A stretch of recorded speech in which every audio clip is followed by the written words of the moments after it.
I've seen this happen a lot. Many times, actors will see a job listing and get so excited because they think it is perfect for them.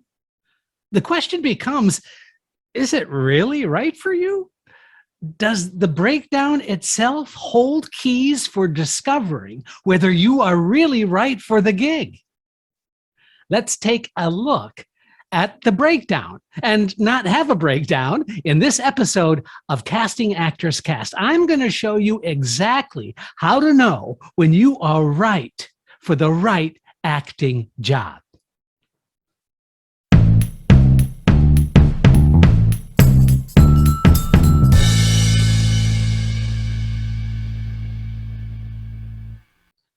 Well, hello and welcome to today's episode of Casting Actors Cast. I'm Jeffrey Dreisbach, welcoming you to another episode of Casting Actors Cast.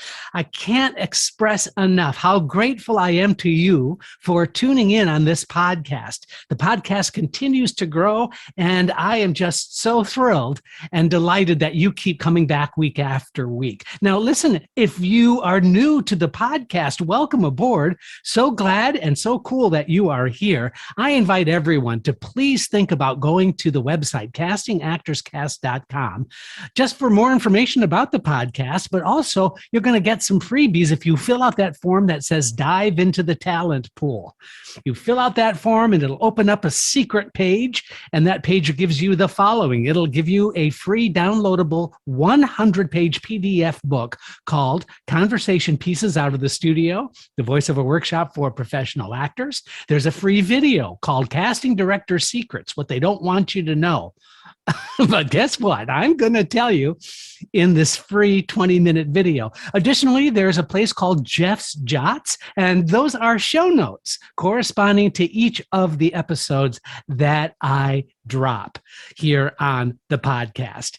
Finally, I just want to say, if you feel like the podcast has helped you in any way, it would mean so much to me if you could write a review, subscribe to the YouTube channel, give me a thumbs up, a like, whatever you can possibly do. I just love the fact that we're growing so greatly on this podcast, and I would love to continue that. As long as there are people continuing to listen and tune in, I am going to do my very, very best to help you with your decisions and your career with acting. So that's what I'm here for. That's what I am doing with this podcast. So I really appreciate any kindness that you can lay on me. It would be so greatly appreciated. Now let's take a quick break. Before we get to the subject at hand, don't have a breakdown with the breakdown. These are sponsors of the show. They're actually promotional sponsors. These are people who promote my show on their website, and I am obligated in a good way to do the same. So check this out. This episode of Casting Actors Cast would not be possible without the following cross-promotional shout-outs. Actors Connection. Please do yourself a favor and check out Actors Connection. They provide classes, seminars, workshops with working industry professionals to help you advance your acting career. Go to actorsconnection.com/New York for their current calendar of amazing classes, workshops, and events. WeAudition.com. WeAudition.com is the video chat community to audition, self-tape, rehearse, and get expert industry advice. Find a rehearsal or self-tape partner instantly. Earn money for rehearsing with other actors. And as a special incentive to Casting Actors Cast listeners, you will receive 25% off membership using the code CAC25. That's CAC25 for a membership discount. WeAudition.com. Acting and Voice Studios. I am excited to share that Acting and Voice Studios will provide top quality acting training for film and television to actors all around the world. Check out my bi-monthly blog posts on their website while learning more about classes for adults and young people, including voiceover and acting demo production. Go to actingandvoicestudios.com.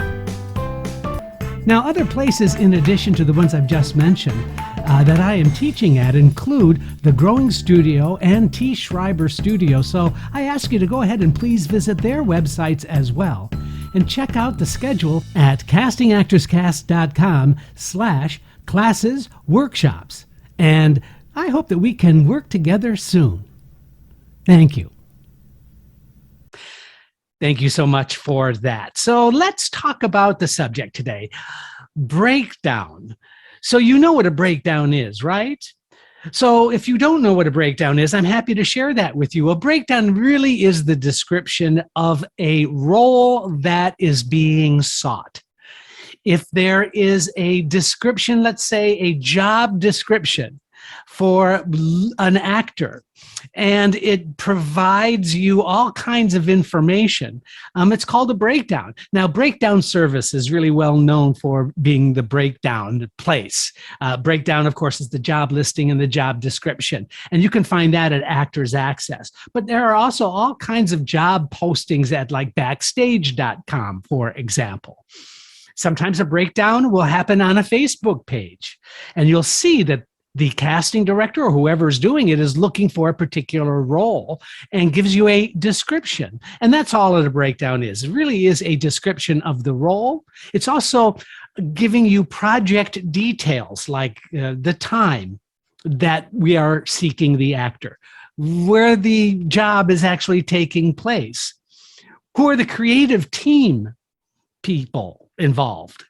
And so it's going to give you those additional details, but then finally, it's also going to give you how to submit for the project, telling you exactly step by step what you need to do to submit yourself for that particular project. Sometimes it's a website to download the scene and do a self-tape. Sometimes it's just simply submitting your picture and resume. Sometimes it's requesting demo reels. So there's all kinds of different requests that you might find when you get a breakdown. So now let's talk about who posts the breakdown. Well, oftentimes it's a casting director that's been hired by the producer. So the producer hires the casting director. The casting director's job is to find the talent for the project to fulfill the vision of that project. And so the casting director will post the breakdown. Sometimes the breakdown is written by the writer of the project. Sometimes it's written by the producer. Sometimes it could be the director, although that's not very often the case. But nevertheless, that breakdown might be written and then rewritten by the casting director. So there's many times several different hands in actually the creation of the breakdown. All of those practical elements are usually the producers doing, but when it comes to describing the characters after consultations with the director, the casting director will then help assemble the correct wording of that breakdown. Also, like I mentioned, producers can do that as well. Also, artistic directors of a theater. If the theater is producing a new play, for example, then it might be the artistic director or some production administrator that is working on behalf of that project. So it's been my experience that it's mostly a lot of different hands. The production elements in terms of time and place and money, all of that can be written by one person. Then the actual description of the character that is being looked for is written by somebody else. So what do you look for in a breakdown? Well, the first thing is to please do everyone a favor and read the entire breakdown and look for the following elements. First of all, production parameters. What I call the production parameters simply is a kind of a fancier way of saying the time of the project. In other words, when it takes place, the dates of that particular project. Where is this project taking place? If it's a film, where it's shooting. If it's a television series, where it's shooting. If it's a theater, where's the theater located? Also, information about the kind of contract it might be under. Is it under a union auspices like SAG-AFTRA or Actors Equity Association, or is it a non-union project? Also, how much money is involved? So clearly you wouldn't take a job unless you knew how much money you were going to get paid, right? So basically, the commitment that is being asked for is something that's clearly laid out. The next thing to look for is what is being sought. In other words, the roles that are to be played. So here's something that you might find interesting, at least I hope you do, and that is many times only a few roles might be listed. In other words, we've had the experience where we only want to find like the 3 main characters before we are looking for the other characters in the project. Make sense? So we might just put out a breakdown for 2 characters, even though you might a couple of weeks later see a breakdown for the same project for other roles. You might even see a breakdown with the same role being looked for. Now, that does happen on occasion, and that's when we put the breakdown out, and the response we get back is not quite what we are looking for. Either the parameters of the role itself has changed, or maybe there just hasn't been enough interesting choices. And so if you see that role again, that's a time to really evaluate whether or not this might be something that you should pursue.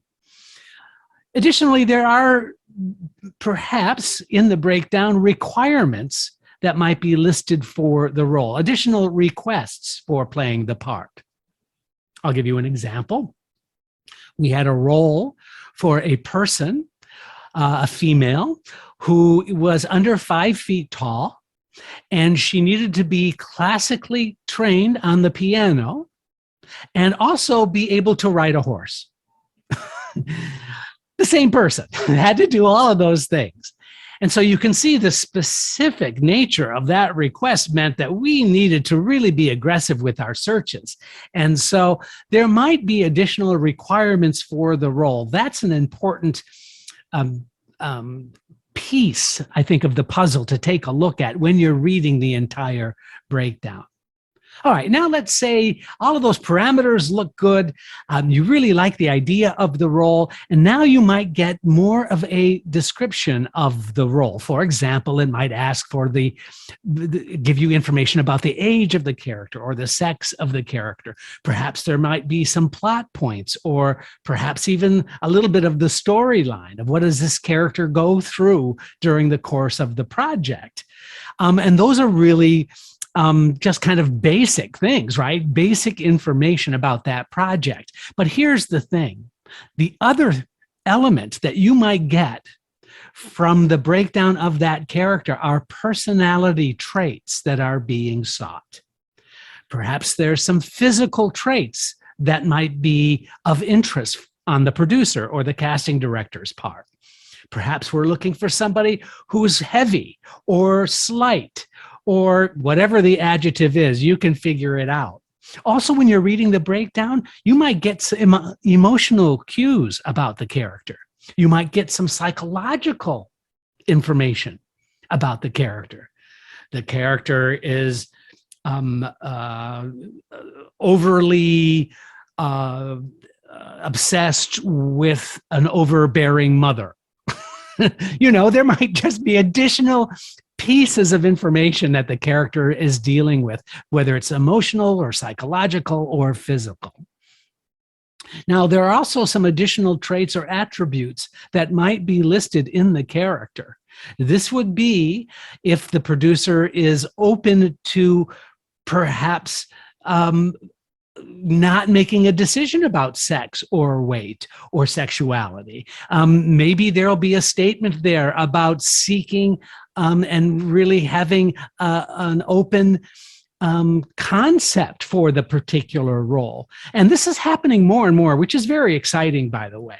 Being much more inclusive in casting means that if you see that in a breakdown, that's not just saying something to be nice or to try and be progressive in our thinking. That is definitely a thing that has been requested, and it is something to take quite seriously. We are so excited about the positive changes that are happening in the acting world and in the casting environment, in that all kinds of characters are being sought, and we are opening the door to all kinds of casting situations taking place. So I hope that that is something positive for you to stay excited about, because it's genuinely something that is interesting. Finally, making this decision to submit. You've read the breakdown, you've read the character description, you've gotten all the information that you need to get down. Are you available to make that commitment in time?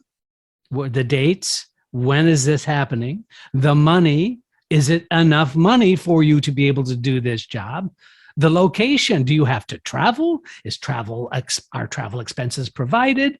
If it's a national tour of a show, or if it's a sit down at a regional theater, what is it? Are you available? I cannot tell you how frustrating it is as a casting director to have a submission happen and the actor gets an audition because the submission is right for the role, and the actor or the talent or that agent, the representative of the talent, comes back and says, oh, they're not available on these specific dates. It's like, well, if you submitted your client and we gave you an audition, you're coming back to me now and saying those dates aren't any good? Well, sometimes an actor might get a job in the meantime. That happens sometimes, I guess. But it's really suspect. It's almost like the agent says, well, let's just submit and see what happens, and then we'll figure it out later if you get an audition. Crazy, right? Or here's another one. The actor comes to the audition, does a good job, they get the offer, and then say, oh, you know what? I can't do those dates. What? It happens a little more often than I would care to share with you. So, are you available to make the commitment is a question that you have to answer. Be truthful, be professional, be upfront about that. The next question is, do you fit all of the requirements of the role? That means that if there is something that is being asked for that you can fill, that you can do, that you can accomplish, then by all means that makes you right.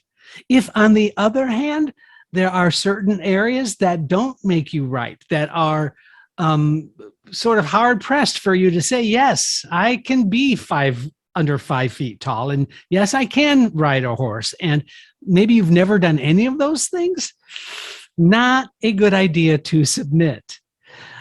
If you do fulfill the requirements of the role, then move on to the next question, which is, are you prepared for your submission?